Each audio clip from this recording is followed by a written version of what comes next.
Mes amis, je suis heureuse de vous retrouver aujourd'hui pour vous parler du rêve de se laver, de la machine à laver. La machine à laver, ce sera plutôt court. Ce sera vraiment plutôt court. Donc on va plus s'attarder évidemment sur la douche parce qu'il y a pas mal de choses à dire. Donc déjà au niveau de l'étymologie, le mot douche vient de duccia, enfin en français en tout cas, il a été un peu pas copié, mais il vient du mot italien doccia et du latin duxio, donc qui veut dire conduit, hein. Il parle significativement de faire venir l'eau à soi, ce qui conduit, ce qui transporte l'eau. Donc c'est intéressant ici parce que euh, dans cette symbolique, on voit juste on attrape un peu la symbolique qui pourrait être intéressante pour le rêveur. C'est le fait que le rêveur ait une volonté, en tout cas vis-à-vis de lui-même, de faire venir l'eau à soi dans une intention. Vous voyez? Là, je vois un peu ça de cette manière. C'est-à-dire que l'homme a fait venir l'eau à lui parce qu'il en a besoin. Vous voyez? Donc, ensuite, elle lui est en tout cas nécessaire. Presque obligatoire, j'ai envie de dire, hein. Mais bon, voilà. Il en avait besoin à proximité de lui. Donc ça, c'est intéressant, en tout cas dans la symbolique. Ensuite, on va tout de suite passer à la question du rituel qui est très important dans la douche. La douche est vraiment un rituel au sens large et on va essayer ici de voir quels sont les différents rituels. Dans un premier temps, la douche peut avoir une forme de rituel de... Comment dire, dans le but en tout cas de rassurer le rêveur durant des périodes d'anxiété ou de gêne, en sachant que l'eau est notre milieu d'origine, hein, intra-utérin. Nous venons de l'eau, nous sommes composés en majorité par l'eau. Et donc, l'eau, forcément, c'est d'où on vient, quoi. C'est comme retrouver sa mère, on va dire ça rapidement, mais c'est un peu ça, quoi. On vient retrouver sa mère intérieure. Et le fait de se doucher va tout de suite nous calmer, on va tout de suite retrouver dans l'eau quelque chose de réconfortant. Je sais pas pour ceux qui prennent des douches, mais je trouve qu'il est plaisant d'aller se doucher. C'est vraiment un moment particulier, confortable. On peut choisir la température de l'eau, etc. Évidemment, ce n'est pas donné à tout le monde. Donc, il y a aussi ce côté un peu précieux et luxueux. En fait, pour nous, c'est devenu anodin, mais prendre une douche, c'est quand même un luxe, hein. Dans certains pays, on ne peut pas avoir l'eau courante. On ne peut pas se doucher comme ça, avoir l'eau allumée. Enfin, bon, voilà, même choisir la température, c'est un luxe. Donc, vous voyez, on a ces deux idées-là qui se confrontent un petit peu. Donc, on voit quoi? Alors, la douche, finalement, c'est quelque chose que l'homme a décidé de faire venir à lui dans une nécessité. Deuxièmement, que cette douche, finalement, ce moment est un moment privilégié et luxueux et un moment de confort et un moment très agréable pour l'homme. Donc, dans ces rêves, en tout cas, que vous pouvez faire sur la douche, quand ces deux situations-là euh, viennent à vous, vous pouvez déjà vous dire ça. Pourquoi vous avez rêvé de cette symbolique, en tout cas de la douche, et avec toutes ces symboliques qu'elle comporte dans un moment comme ça?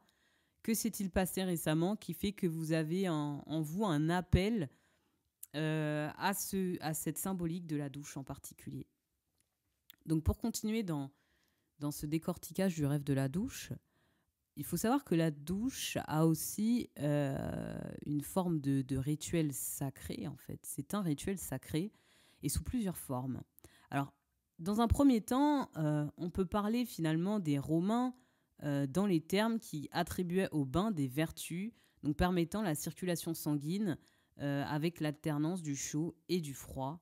Et ce rituel avait une dynamique aussi, parfois aussi sociale. On venait se rencontrer dans les bains, vous voyez.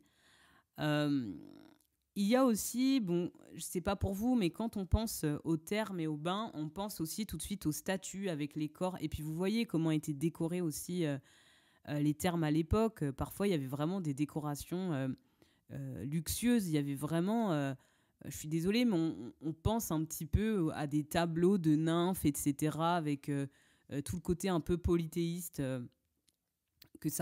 auquel ça fait recours finalement.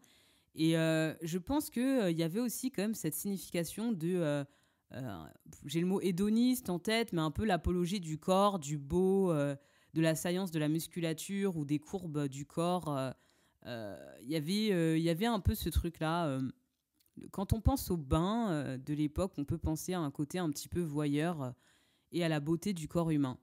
Donc il y a quand même ce truc du prendre soin du corps et aussi de l'esthétisme et du beau en fait.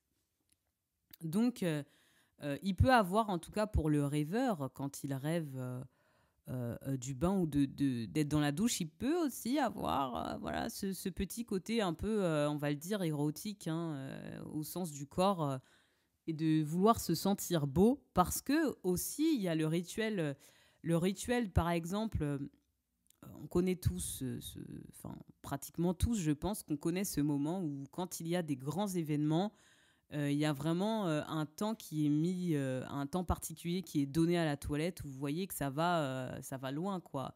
Ça peut prendre des heures et des heures pour pomponner ce corps et le rendre beau, vous voyez. Donc il y a aussi une forme de rituel de passer d'un état à un autre et de se préparer. En fait, la douche aussi a ce côté, on se prépare. Quand on pense à la douche, on pense aussi de la douche avant d'aller au travail ou avant de, je sais pas, d'aller dormir. Donc la douche est aussi un rituel de préparation. Donc ça, c'est vraiment intéressant. Ce qui fait de la douche un rituel vraiment sacré.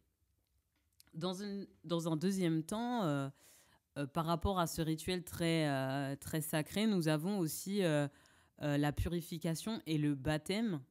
Donc, pourquoi le rituel de purification ? Parce que dans de nombreuses traditions culturelles ou religieuses, là, ici, on est vachement sur le bain quand même. Euh, on est plus sous la sphère du bain, mais quand même, parce qu'après, souvent, même dans le baptême, on vous met un peu de l'eau sur la tête. Donc, c'est assez intéressant. Avant, les baptêmes se faisaient vraiment, vous alliez carrément dans l'eau pour vous faire baptiser. Donc, voilà. Donc, ici, il y a vraiment l'idée de la purification des péchés, se laver du mal parce qu'on est sale, parce qu'on a commis des actes pas ouf, donc un besoin finalement. Donc là, encore une fois, il y a le rituel, hein. Le rituel de se redonner une deuxième chance. L'homme, là, se donne la possibilité d'avoir une deuxième chance par le rituel symbolique, hein. Donc, est-ce que ça fait quelque chose factuellement ? Bon, voilà, l'importance du rituel est très importante pour l'homme. En tout cas, il y a une volonté, en tout cas, ou un engagement de la part du rêveur de renaître à lui-même avec un acte fort. Et quand je vous parle de la renaissance, vous voyez, on revient encore à tout ce qui tourne autour de l'originel, du fait qu'on vienne du ventre de notre mère dans une eau, en fait. Et puis, donc là, il y a encore ça. Et on peut parler ici de la volonté vraiment de se débarrasser d'une mauvaise habitude, de quelque chose peut-être qui nous collerait à la peau. Donc on s'en lave, ou on va se débarrasser d'une pensée qu'on considère marginalisante ou taboue. Donc là, vous voyez la force, hein, du baptême, hein, dans la puissance symbolique du baptême, de l'eau. Et c'est très très puissant en fait, le baptême à ce niveau-là. Et on voit pourquoi, bah voilà, jusqu'à aujourd'hui, vous voyez bien, c'est resté dans nos traditions, c'est puissant en fait. Donc voilà, donc dans votre rêve aussi, il peut avoir aussi cette forme-là. Puis pour finir, comme je vous l'avais promis, donc la machine à laver. Alors la machine à laver, pourquoi je l'ai mis là-dedans ? J'aurais pu ne pas le mettre, mais bon, j'ai trouvé que c'était intéressant. Alors pourquoi ? Parce que la machine, là, on n'est pas dans le fait de se laver soi-même, mais d'aller faire passer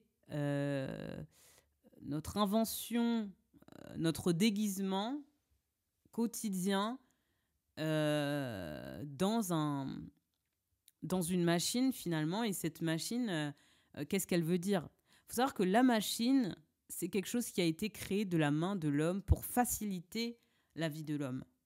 Donc symboliquement, aller mettre ses vêtements dans la machine à laver, c'est un petit peu soumettre son identité, soumettre sa vision de soi dans des préceptes, euh, j'allais dire de civilisationnel, mais c'est n'importe quoi, mais dans des préceptes un peu genre intellectuels, logiques, analytiques, vous voyez ?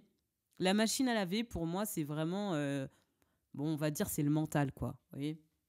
Donc ici, pour le rêveur, il peut être question de remettre en question la vision qu'il a de lui-même et sa façon d'interpréter le regard des autres. C'est très intéressant. Donc, dans mes petites notes, j'avais mis quand même que donc ça parlera plus, le fait de laver ses vêtements, ça nous parlera plus de notre apparence égotique, de notre armure en fait, de notre apparence narcissique vis-à-vis des autres. Et il peut être question ici pour le rêveur donc de laver, comme je vous disais, son image. Les vêtements sont porteurs de l'imaginaire concernant d'ailleurs notre rang social, nos masques psychiques, mais aussi de nos conventions partagées sociales. Et ici, on peut se dire que les vêtements désignent aussi l'apparat qu'on décide de maintenir en situation de groupe ou le mérite qu'on a le pouvoir de s'auto-définir à soi-même.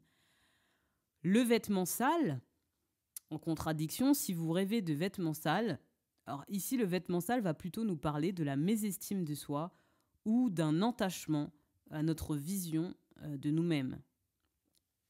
Voilà, donc j'espère avoir été assez clair pour cette vidéo. Je vous fais des gros bisous et on se retrouve prochainement pour une nouvelle vidéo d'interprétation des rêves. Bisous!